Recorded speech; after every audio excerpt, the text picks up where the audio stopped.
देखो आज हम लोग पढ़ने वाले हैं डिफ्रैक्शन ऑफ लाइट, ठीक है। तो डिफ्रैक्शन ऑफ लाइट क्या होता है इसके बारे में बताते हैं। डिफ्रैक्शन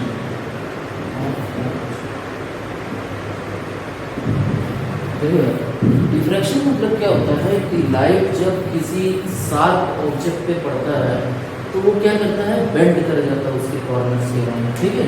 तो इसकी वजह से क्या होता है कि जहाँ पे शेडो होना चाहिए वहाँ पे शेडो ना आके वहाँ पर भी लाइट आ जाती है, कुछ लाइट का इंटेंसिटी वहाँ पर भी आ जाती है।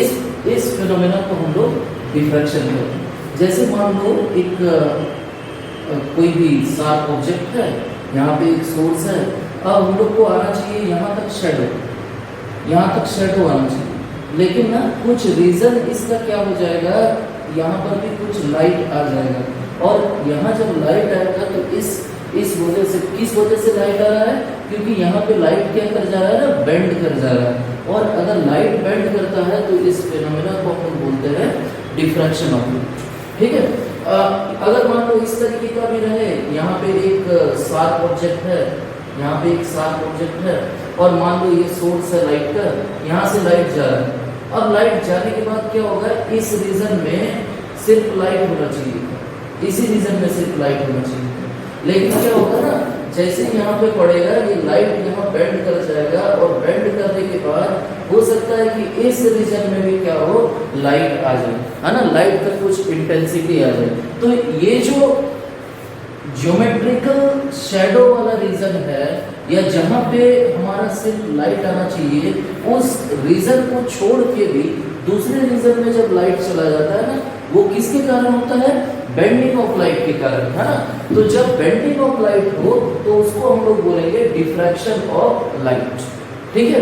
तो बेंडिंग ऑफ लाइट किसकी वजह से, when it falls on a sharp corner, ठीक है। जब शार्प कॉर्नर पे लाइट फॉल करता है तो वहां पे बेंड हो जाता है, और इसी फिनोमेना को हम लोग डिफ्रैक्शन कहते हैं, ठीक है। तो इसको डिफाइन कैसे करेंगे, it is the phenomenon of bending of light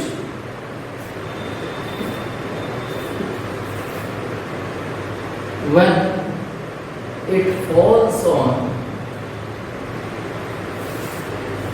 a sharp edge या sharp corner, and spreading of light into the regions of geometrical shadow, यानी जहाँ पे शेडो होना चाहिए था वहाँ पे शेडो ना होके वहाँ पर कुछ इंटेंसिटी आ जाएगा लाइट का, कुछ लाइट भी आ जाएगा, और इसी फिनोमेनन को हम लोग क्या बोलते हैं, डिफ्रैक्शन ऑफ लाइट, ठीक है। चलेगा, अभी हम लोग पढ़ेंगे ये डिफ्रैक्शन कितने तरीके का होता है, ठीक। चलो,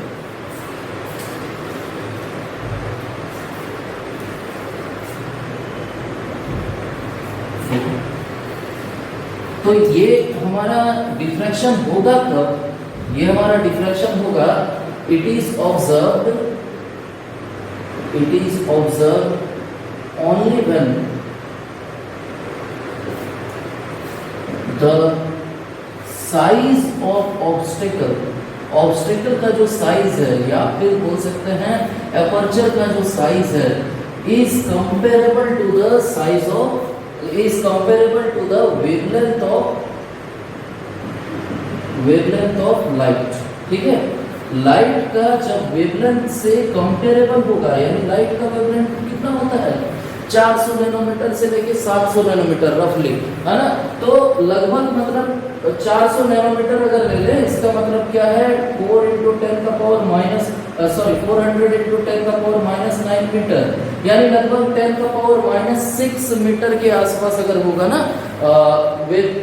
साइज अपर्चर का, या फिर जिससे भी टकरा रहा है उसका लगभग हमारा 10⁻⁶, यानी माइक्रोमीटर में अगर इसका एज लेंथ होगा, तो हम लोग को क्या होगा, डिफ्रैक्शन पैटर्न इजीली दिखाई देगा। अगर उससे थोड़ा बड़ा होता है ना, तो डिफ्रैक्शन पैटर्न उतना ज्यादा दिखाई नहीं देगा एज कंपेयर टू दिस, है ना। जब बहुत छोटा रहेगा अपर्चर तो बहुत अच्छे से आपको डिफ्रैक्शन पैटर्न नजर आएगा, ठीक है। अभी देखो यार, ये जो डिफ्रैक्शन होता है ये दो तरीके का हमारा हम लोग पढ़ते हैं, डिफ्रैक्शन ऑफ लाइट, ये दो तरीके का, एक फ्रेजनेल्स diffraction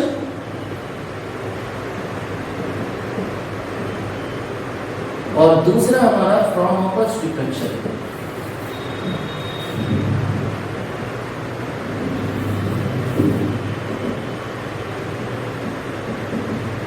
Fresnel diffraction and Fraunhofer's diffraction.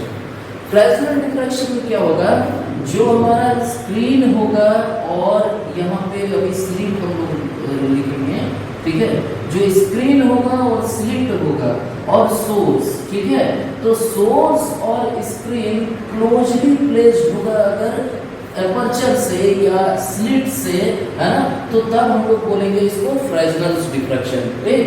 लेकिन फ्राउनहोफर्स डिफ्रैक्शन क्या है, जब हमारा सोर्स और स्क्रीन इनफाइनाइटली लार्ज डिस्टेंस में है अगर एपर्चर से, तो हम लोग बोलेंगे उसको क्या, फ्राउनहोफर्स डिफ्रैक्शन, ठीक है। अभी देखो ये इनफाइनाइटली डिस्टेंस कैसे हम लोग इसको रियलाइज करते हैं। देखो जैसे मान लो यहाँ पे सोर्स है और इस सोर्स को हम लोग एक कॉन्वेक्स लेंस का फोकस पे रख दें, तो फोकस पे रखेंगे तो क्या होगा, यहाँ से जो लाइट जाएगा वो हमारा पैरेलली रिफ्रैक्ट हो जाएगा और पैरेलली रिफ्रैक्ट होगा तो लगेगा कि ये कहाँ से आ रहा है, इनफाइनाइट डिस्टेंस से, ठीक है। अब अगर मान लो यहाँ पे स्लिट हम प्लेस करते हैं, अगर स्लिट हम रखते हैं तो ये अभी क्या होगा कि इस स्क्रीन पे जाएगा और स्क्रीन भी क्या है, infinitely large distance. Infinitely large distance मतलब क्या हो गया कि हम लोग फिर से एक यहाँ पे कॉन्वेक्स लेंस प्लेस करेंगे और ऐसा प्लेस करेंगे कॉन्वेक्स लेंस कि इसका फोकस इस स्क्रीन पे पड़े या फिर ये स्क्रीन जो है ना फोकल प्लेन पे रहे, किसके, इस कॉन्वेक्स लेंस के। तो यहाँ पर क्या होगा, जो भी रेज जा रहा था उसको ये कन्वर्ज करेगा और बाकी दूसरे तरफ भी अभी रेज जाएगा तो इसको भी क्या करेगा, कन्वर्ज करेगा, कहाँ पे, फोकल प्लेन पे, ठीक है, क्योंकि सारा रेज कहाँ से आ रहा है, इन्फिनिटी से आ रहा है, ठीक है। तो फ्राउनहोफर्स डिफ्रैक्शन मतलब हो गया ऐसा डिफ्रैक्शन जिसमें सोर्स और स्क्रीन दोनों क्या है, रिलेटिवली इनफाइनाइट डिस्टेंस में प्लेस्ड है, किससे, एपर्चर से। और फ्रेजनेल्स डिफ्रैक्शन मतलब सोर्स और स्क्रीन दोनों क्या है, क्लोज टू द एपर्चर। तो हम लोग क्या लिख सकते हैं अभी फ्रेजनेल्स डिफ्रैक्शन को और फ्राउनहोफर्स डिफ्रैक्शन को, देखो फ्रेजनेल्स डिफ्रैक्शन मतलब क्या होगा, diffraction in which source and screen are placed close to the aperture,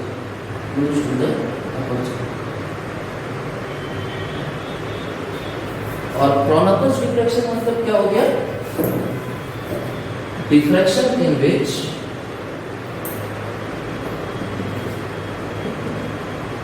the source and screen are placed at relatively infinite distance from the aperture,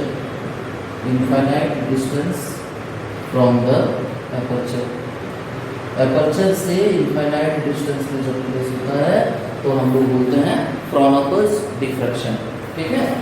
चलिए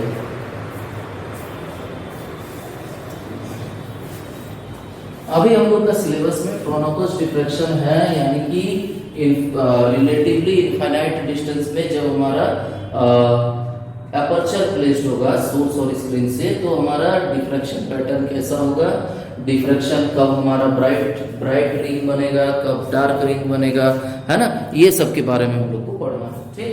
तो देखिए इसी को हम लोग diffraction at a single slit में पढ़ते हैं, diffraction at a single slit, diffraction at a single slit. देखो diffraction at a single slit में क्या है, जैसे मान लो ये हमारा सोर्स है, ये हमारा सोर्स है, ये अभी स्क्रीन यहाँ सॉरी स्लिट यहाँ पे प्लेस्ड है, और ये हमारा स्क्रीन। यहाँ पे एक कॉन्वेक्स लेंस होगा जिसका फोकस हमारा सोर्स होगा, तो इससे जो भी रे ऑफ लाइट निकलेगा वो हमारा क्या होगा, सीधा चला जाएगा, यानी पैरेलली जाएगा। और पैरेलली जाने के बाद क्या करेगा, अभी देखो यहाँ से पैरेलली गया, और इस जगह पे अगर देखें यानी कि सेंटर पर देखें तो ये क्या होगा, एक लेंस हम प्लेस करेंगे, यहाँ पे एक लेंस प्लेस करेंगे सच दैट कि इस लेंस का फोकल प्लेन क्या हो, स्क्रीन हो, है ना। इस कॉन्वेक्स लेंस का फोकल प्लेन क्या हो, स्क्रीन हो। तो जब ये जाएगा तो ये क्या करेगा, स्क्रीन पे ले जाके लाइट को कन्वर्ज करवाएगा। अगर हम देखें सेंटर पर यानी कि एट सेंटर यानी कि O, है ना, O पर अगर देखें तो जितना पाथ ये हमारा, मान लो कि ये हमारा S1 है, ये S2 है, तो जितना हमारा, या फिर A और B मान लो, क्योंकि यहाँ स्लिट अलग अलग नहीं है, एक ही स्लिट है, A और B मान लो, जितना हमारा S1 SAO वाला पाथ है उतना ही बड़ा हमारा SBO वाला पाथ है, यानी कि दोनों रेस के बीच में कोई भी हमारा पाथ डिफरेंस नहीं होगा। और अगर कोई पाथ डिफरेंस नहीं होता है तो path difference is equal to हो जाएगा 0, यानी कि हमारा कैसा इंटरफेरेंस होगा, इसका मतलब है कि constructive interference will take place, या फिर कंस्ट्रक्टिव सुपरपोजिशन और इंटरफेरेंस विल टेक प्लेस, ठीक है।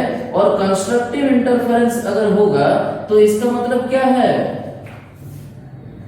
इसका मतलब क्या है कि हमारा वहां पे सेंटर पर कैसा फ्रिंज बनेगा या कैसा रिंग बनेगा, यहाँ पे क्या होगा, हमारा ब्राइट रिंग बनेगा, ठीक है। Hence bright region will be formed, या फिर ब्राइट रीजन, या फिर बोल सकते हैं इसको bright ring will be formed at the centre, will be formed at the centre. और इसको बोलते हैं हम लोग सेंट्रल मैक्सिमा, ठीक है, मैक्सिमम सॉरी, इसको बोलते हैं it is called central maximum, central maximum. यानी कि यहाँ पे क्या होगा, हमारा जो लाइट होगा वो कंस्ट्रक्टिवली इंटरफेयर करेगा, और कंस्ट्रक्टिवली इंटरफेयर करने के बाद ब्राइट रिंग यहाँ पे बनाएगा, ठीक है। अब देखो यार, हम लोग मिनिमम या मैक्सिमम कैसे पढ़ेंगे, ध्यान देना। देखो डार्क रिंग्स कब बनेगा या डार्क फ्रिंजेस कब बनेगा, देखो ध्यान दो। तो अभी यहां से जो लाइट है वो स्प्रेड करेगा हर एक डायरेक्शन में, है ना। मान लो कि एक लाइट हमारा इधर भी जा रहा है, इस तरफ ऐसे, ठीक है, ये लाइट ऐसे गया, तो इन दोनों लाइट के बीच में अगर पाथ डिफरेंस हम लोग देखें तो पाथ डिफरेंस क्या होगा, ये पॉइंट मान लो कि है हमारा P, ये पॉइंट मान लो Q है, और यहां से हम अगर एक परपेंडिकुलर अगर ड्रॉ करते हैं, मान लो कि ये N है, तो अभी P, ये पॉइंट मान लो कि कोई भी पॉइंट है, ये इसको मान लेते हैं दूसरा, इस पॉइंट को P मान लेते हैं, ये पॉइंट C और D मान लेते हैं, ठीक है। तो देखो यार CP और NP लगभग क्या होगा, बराबर होगा, लगभग बराबर होगा, हालांकि बराबर नहीं होगा, लेकिन क्या है कि ये स्लिट का विड्थ जो है बहुत छोटा है comparable to the wavelength of the light, इसीलिए हम लोग क्या ले सकते हैं कि NP और CP दोनों बराबर ले सकते हैं, ठीक है। तो अगर हम पाथ डिफरेंस निकालें, पाथ डिफरेंस, तो ये आ जाएगा हमारा कितना, देखो यहां से S से लेके A तक या S से लेके B तक में कोई पाथ डिफरेंस नहीं है, लेकिन AC और BN में पाथ डिफरेंस आ जाएगा, और ये कितना आएगा, ये पाथ डिफरेंस आएगा DN के बराबर, और DN हमारा कितना है, अगर इस स्लिट विड्थ, इसका स्लिट का विड्थ है A और ये मान लो थीटा एंगल है, तो ये हमारा कितना आ जाएगा, A sin थीटा, है ना। तो यहां से आ जाएगा हमारा A sin थीटा। देखो तो position of first dark fringe, पहला डार्क फ्रिंज का अगर हम लोग पोजीशन देखते हैं तो क्या होगा, समझो।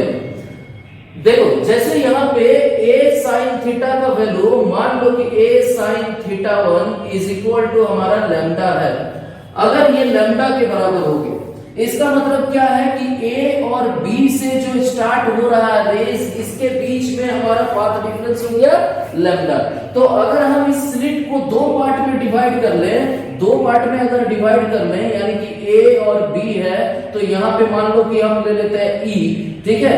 इसके बीच में अगर लैम्डा पाथ डिफरेंस है तो इन दोनों के बीच में क्या होगा, लैम्डा बाई 2 पाथ डिफरेंस, और इन दोनों के बीच में भी क्या होगा, लैम्डा बाई 2 पाथ डिफरेंस। यानी कि ए और ई वाला रेस क्या होगा, डिस्ट्रक्टिवली इंटरफेयर करेगा, और ई और बी वाला रेस डिस्ट्रक्टिवली इंटरफेयर करेगा, जिसके कारण क्या होगा ना, यहाँ पे पॉइंट पी पे हमारा डार्क फ्रिंज बनेगा, यानी डार्क रीजन आएगा, ठीक है। तो फर्स्ट मिनिमा हमारा यहीं पे आएगा। तो a sin theta 1 is equal to lambda में जब कन्वर्ट किए, यानी कि divide the slit into 2 parts, ठीक। स्लिट को हम लोग दो पार्ट में डिवाइड करेंगे, और हर एक पार्ट के बीच में हमारा पाथ डिफरेंस क्या हो गया, लैम्डा बाई 2, लैम्डा बाई 2, जो कि क्या करेगा, डिस्ट्रक्टिवली इंटरफेयर करेगा, और डिस्ट्रक्टिवली इंटरफेयर करेगा तो क्या होगा, वहां पे हमारा डार्क बनेगा, यानी कि मिनिमा बनेगा, ठीक है। अगर हम मान लेते हैं कि हमारा position of second dark fringe का अगर हम पोजीशन देखते हैं, तो ये सेकंड डार्क फ्रिंज का पोजीशन क्या आ जाएगा, a sin theta 2 is equal to 2 lambda. यहाँ पे क्या करेंगे हम, a और b के बीच में 4 पार्ट में डिवाइड कर लेंगे, और 4 पार्ट में डिवाइड करेंगे तो हर एक पार्ट का हमारा पाथ डिफरेंस कितना हो जाएगा, lambda by 2, lambda by 2, lambda by 2, lambda by 2, है ना। और पाथ डिफरेंस अगर लैम्डा बाई 2, लैम्डा बाई 2 होता है तो क्या होगा, वहां पे डिस्ट्रक्टिव इंटरफेरेंस होगा, और डिस्ट्रक्टिव इंटरफेरेंस होने की वजह से मिनिमम हमारा बनेगा, ठीक है। चलो तो देखते हैं हम लोग साइन थीटा का वैल्यू कितना आएगा। देखो ये अगर थीटा है तो ये वाला भी हमारा क्या आएगा, ये वाला भी हमारा थीटा आएगा। कैसे आएगा, ये थीटा तो ये 90 माइनस थीटा, और ये 90 माइनस थीटा, तो ये वाला पोजीशन, ये वाला एंगल हमारा थीटा आ जाएगा, ठीक है। तो ये डिस्टेंस मान लेते हैं कि y है, और ये हमारा distance between screen and slits है ना, ये हमारा d है, कैपिटल D, ठीक। तो हमारा थीटा का वैल्यू को हम क्या लिख सकते हैं, थीटा का वैल्यू को लिख सकते हैं, देखो जब बहुत छोटा एपर्चर होगा ना, तो थीटा 1 हमारा बहुत छोटा, और थीटा 1 बहुत छोटा, तो हम साइन थीटा को थीटा भी लिख सकते हैं, और ये आ जाएगा हमारा लैम्डा के बराबर। यहां से हम थीटा का वैल्यू क्या हो जाएगा, tan थीटा के बराबर भी लिख सकते हैं, और tan थीटा का वैल्यू आएगा y डिवाइडेड बाई d, यानी कि यहां से आ जाएगा a into y divided by d is equal to lambda, यानी कि y1 यानी फर्स्ट डार्क फ्रिंज का हमारा पोजीशन क्या होगा, लैम्डा d बाई a, ये हो जाएगा हमारा पोजीशन। या फिर थीटा का वैल्यू क्या होगा, यहां से थीटा 1 आ जाएगा लैम्डा बाई a, है ना। तो theta 1 is equal to lambda by a, यहां से a भी लिख सकते हैं, theta 1 is equal to lambda by a। इसको बोलते हैं एंगुलर पोजीशन, ठीक है, angular position of first minimum, पहला मिनिमम का एंगुलर पोजीशन हो गया हमारा थीटा 1, और ये y1 जो है ना, कि सेंटर से कितना डिस्टेंस पे हमारा फर्स्ट मिनिमम बन रहा है, इसका डिस्टेंस दिया हुआ है y1, ठीक है। अगर हम सेकंड डार्क फ्रिंज का पोजीशन निकालें तो a sin theta 2 is equal to 2 lambda, तो यहां से आ जाएगा a into theta 2 is equal to 2 lambda, तो थीटा 2 हमारा क्या आ जाएगा, 2 लैम्डा बाई a, ये हमारा हो गया angular position of second minimum, ठीक है। इस तरीके से अगर करते जाए तो पोजीशन ऑफ nth मिनिमम अगर हम निकालें तो nth मिनिमम का हमारा पोजीशन क्या होगा, ये हो जाएगा theta n is equal to n lambda by a, ठीक है। तो n लैम्डा बाई a होता है हमारा nth पोजीशन, nth मिनिमम का पोजीशन। अगर हम y निकालने जाए कि सेंटर से डिस्टेंस क्या होगा, तो डिस्टेंस ऑफ nth मिनिमम या मिनिमा है ना, nth मिनिमम फ्रॉम सेंटर, तो सेंटर से हमारा डिस्टेंस कितना होगा, तो ये हो जाएगा Y N divided by D is equal to N lambda by A, तो यहां से आ जाएगा Y N is equal to N lambda D by A, ये आ जाएगा हमारा डिस्टेंस। ठीक है, सेंटर से कितना डिस्टेंस पे हमारा nth मिनिमम बनेगा। ठीक है, चलिए अब देखो यार, हम लोग पढ़ेंगे कि हम लोग का इधर मिल गया मिनिमम, है ना, मिनिमा जो भी मतलब मिनिमम का प्लूरल मिनिमा है। ठीक है, तो मिनिमा हम लोग को मिल गया यहाँ पे, first minima, second minima, third minima, कहाँ मिलेगा। ठीक है, अब हम लोग पढ़ेंगे कि कहां पे हमारा मैक्सिमम बनेगा। ठीक है, तो एक तो मैक्सिमम हमारा बन गया है सेंटर पर, और दूसरा, तीसरा, चौथा ये मैक्सिमा कहां बनेगा, तो वो दूसरा, तीसरा, चौथा मैक्सिमा को बोलते हैं हम लोग सेकेंडरी मैक्सिमा। ठीक है, सेकेंडरी मैक्सिमा। ठीक है, तो देखो यार सेकेंडरी मैक्सिमा कहां बनेगा, पोजीशन ऑफ सेकेंडरी मैक्सिमा। तो देखो सबसे पहला मैक्सिमम तो कहां बना है, सेंटर पे। ठीक है, उसको बोलते हैं सेंट्रल मैक्सिमम। ठीक, अब सेकेंडरी मैक्सिमा का पोजीशन कहां होगा। ठीक है, देखो ध्यान देना यार, ये जो स्लिट था, इस स्लिट को अगर हम 3 पार्ट में डिवाइड कर दे, देखो क्या होगा, अगर मान लो पाथ डिफरेंस हमारा, पाथ डिफरेंस हो जाता है 3 लैम्डा बाई 2।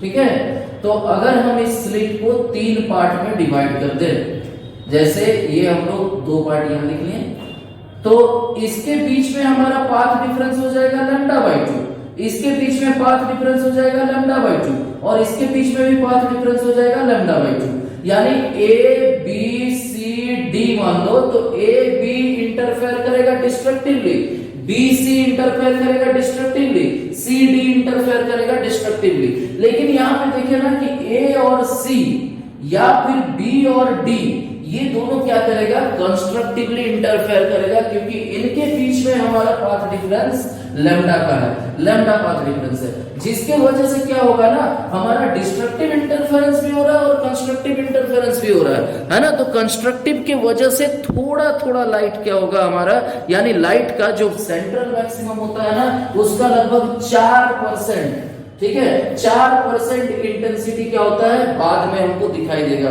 और वो इंटेंसिटी धीरे धीरे धीरे धीरे घटता चला जाएगा, है ना। तो हमारा जो सेकेंडरी मैक्सिमम होता है उसका इंटेंसिटी बहुत ही कम होता है as compare to the central maximum. ठीक है, तो देखो यार ध्यान देना, इसको अगर हम 3 पार्ट में डिवाइड कर ले, तो 2 पार्ट हमारा कंस्ट्रक्टिव इंटरफेरेंस करेगा, और जबकि 3 पार्ट हमारा डिस्ट्रक्टिव इंटरफेरेंस करेगा।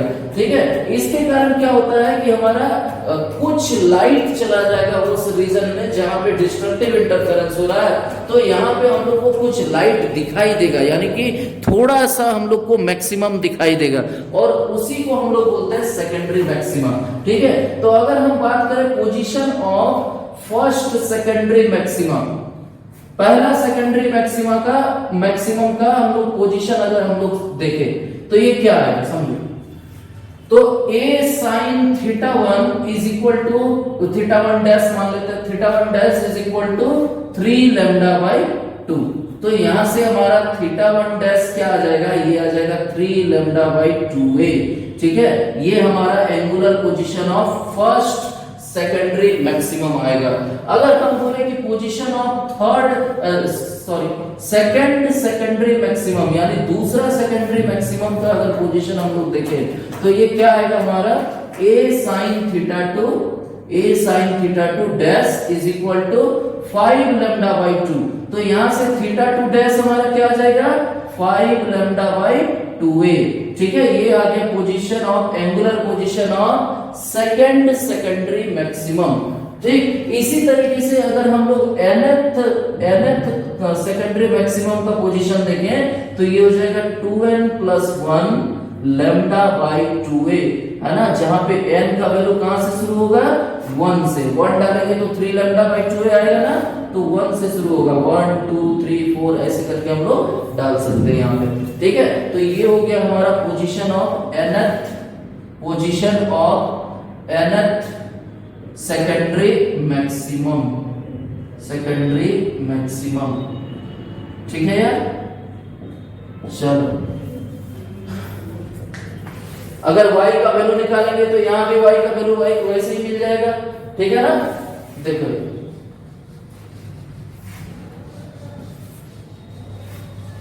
तो अगर हम इसका इंटेंसिटी डिस्ट्रीब्यूशन कर्व बनाए, इंटेंसिटी डिस्ट्रीब्यूशन कर्व, तो देखो कैसा नजर आएगा।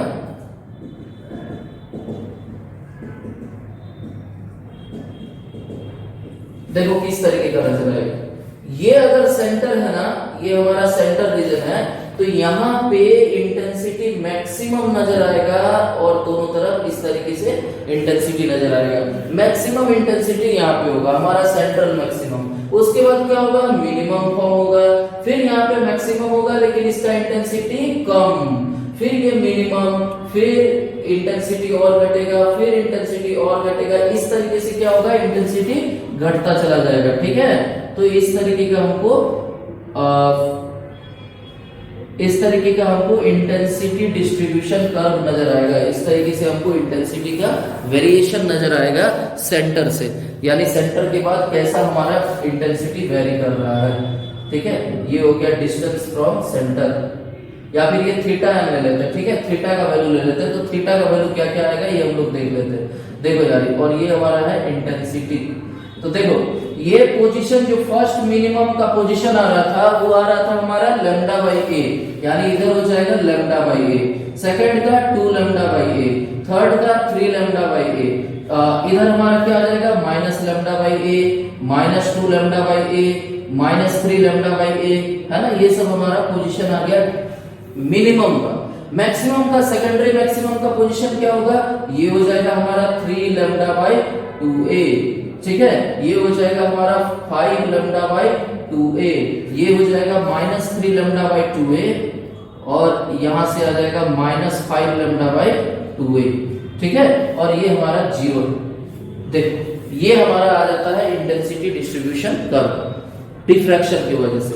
जबकि इंटरफेरेंस में कैसा था, इंटेंसिटी हमारा इक्वली डिवाइडेड था, है ना। जो भी हमारा मैक्सिमम बन रहा था उसका इंटेंसिटी याद करो कि हमारा 4I0 आ रहा था, और जो मिनिमम बन रहा था वहां पे इंटेंसिटी हमारा क्या था, 0 था, ठीक है। अच्छा, तो ये भी क्वेश्चन पूछ सकता है कि बताओ इंटेंसिटी क्यों घटता है।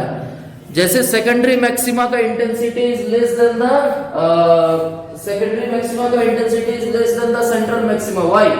तो यार देखो यार, सेंट्रल मैक्सिमा में कोई भी पाथ डिफरेंस नहीं है, वहां पे क्या हो रहा है, all the rays emanating from the two ends of the slit, interfere constructively, है ना, कंस्ट्रक्टिवली इंटरफेयर करता है। जबकि हमारा सेकेंडरी मैक्सिमा में क्या होता है, कुछ पार्ट हमारा डिस्ट्रक्टिव इंटरफेरेंस करता है और कुछ पार्ट हमारा कंस्ट्रक्टिव इंटरफेरेंस करता है, जिसके कारण क्या होगा ना कि इंटेंसिटी हमारा रिड्यूस हो जाता है, ठीक है। तो ये हमारा diffraction at a single slit था, ठीक। इसमें हमारा और थोड़ा सा बच गया है, वो फ्रिंज का सेंट्रल मैक्सिमा का विड्थ कितना होगा और सेकेंडरी मैक्सिमा का विड्थ कितना होगा, ठीक है। यानी कि ये वाला विड्थ कितना होगा और इधर का विड्थ कितना होगा, ठीक। तो देखते हैं हम लोग एंगुलर विड्थ और लीनियर विड्थ दोनों ही देखते हैं हम लोग, ठीक है। Angular width of central maxima, central maxima का एंगुलर विड्थ कितना आया, देखो ये आ जाएगा, इधर हमारा एंगल बनाया लैम्डा बाई ए, इधर एंगल बनाया लैम्डा बाई ए, यानी टोटल कितना हो गया 2 लैम्डा बाई ए। तो अगर लीनियर विड्थ निकालने जाए, linear width of central maxima, तो देखो हमारा क्या आता है, देखो यार क्या है, ये इस तरीके का स्लिट है और यहाँ पे हमारा स्क्रीन है, यहाँ पे क्या बन रहा है, मैक्सिमा बन रहा है, यानी कि इधर हमारा मैक्सिमा ऐसे बन रहा है, ठीक है। तो इसका हमारा एंगुलर पोजीशन हो जाएगा थीटा और इसका भी एंगुलर पोजीशन थीटा, ठीक है, सॉरी थीटा 1। तो ये आ रहा था हमारा लैम्डा बाई ये आ रहा था लैम्डा बाई ए। अगर ये डिस्टेंस हम निकालें, यानी कि ये डिस्टेंस टोटल कितना आएगा, थीटा का वैल्यू तो ठीक है हमारा आया लैम्डा बाई ए और लैम्डा बाई ए, यानी 2 लैम्डा बाई ए। अभी हमारा लीनियर विड्थ कितना होगा, यानी कि ये वाला विड्थ कितना होगा, ये विड्थ, ठीक है, इसके बारे में देखना है। तो हम लोग लिख लेंगे लीनियर विड्थ को डिनोट करता है बीटा नॉट से सेंट्रल मैक्सिमा का। तो beta naught is equal to हो जाएगा क्या, देखो भाई ऐसे हम लोग थीटा 1 को लिख सकते हैं ना tan थीटा, और tan theta 1 is equal to क्या हो जाएगा, ये वाला डिस्टेंस, ये डिस्टेंस मान लो कि कुछ भी है, बीटा का आधा है, तो beta not by 2 divided by क्या आ जाएगा यहाँ से, डिवाइडेड बाई ये वाला डिस्टेंस यानी क्या है कैपिटल डी, है ना। तो यहाँ से बीटा नॉट का वैल्यू क्या आ जाएगा, ये आ जाएगा बीटा नॉट बाई 2d। तो यहाँ से बीटा नॉट का वैल्यू आ गया 2d इंटू tan थीटा 1, और tan थीटा 1 को क्या लिख सकते हैं थीटा 1। तो यहाँ से आ गया हमारा 2d इंटू थीटा 1 का वैल्यू क्या है लैम्डा बाई a, यानी 2 लैम्डा d बाई a आ गया बीटा नॉट। ये हमारा आ गया linear width of the central maximum, ठीक है।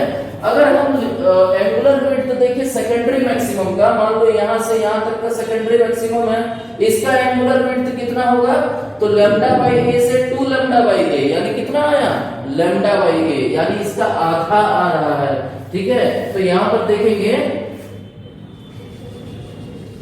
Angular width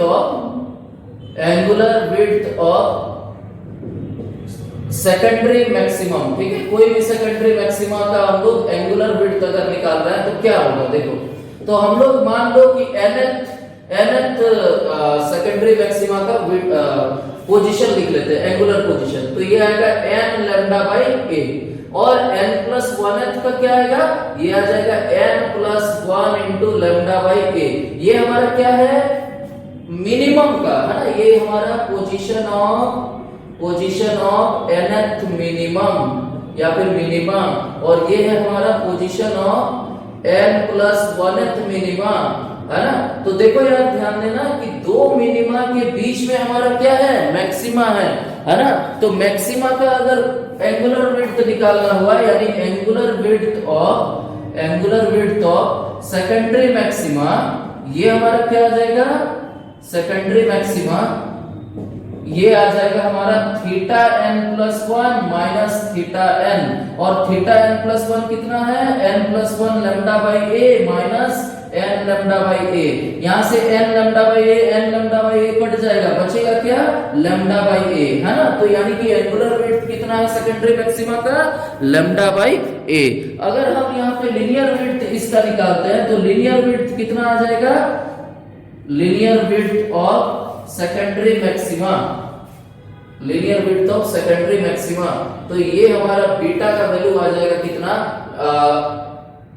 d into theta, और d इंटू थीटा मतलब d into lambda by a, यानी बीटा का वैल्यू आ गया लैम्डा d बाई a, यानी कि इसका लीनियर विड्थ भी आधा आएगा और एंगुलर विड्थ भी आधा आएगा, ठीक है। तो ये चीज हमारा पढ़ना था इसमें डिफ्रैक्शन में, ठीक। एक चीज ध्यान देना कि जो विड्थ है एंगुलर विड्थ या लीनियर विड्थ दोनों ही क्या है इनवर्सली प्रोपोर्शनल है हमारा स्लिट विड्थ के, यानी कि a के, है ना। तो स्लिट विड्थ जितना कम रहेगा ना उतना अच्छा हम लोग को सेकेंडरी मैक्सिमा मिलेगा या फिर हमको ऑब्जर्व करने को मिलेगा, क्योंकि उसका विड्थ हमारा बढ़ जाएगा, और विड्थ बढ़ जाएगा तो हमारा क्या होगा, हम आराम से डिफ्रैक्शन पैटर्न को ऑब्जर्व कर सकते हैं, ठीक है। चलो यार ये हम लोग का डिफ्रैक्शन से जो पूछेगा बोर्ड एग्जाम में उसको हम लोग कवर कर लिया है, ठीक है। क्वेश्चन सब नेक्स्ट क्लास में हम करवाएंगे।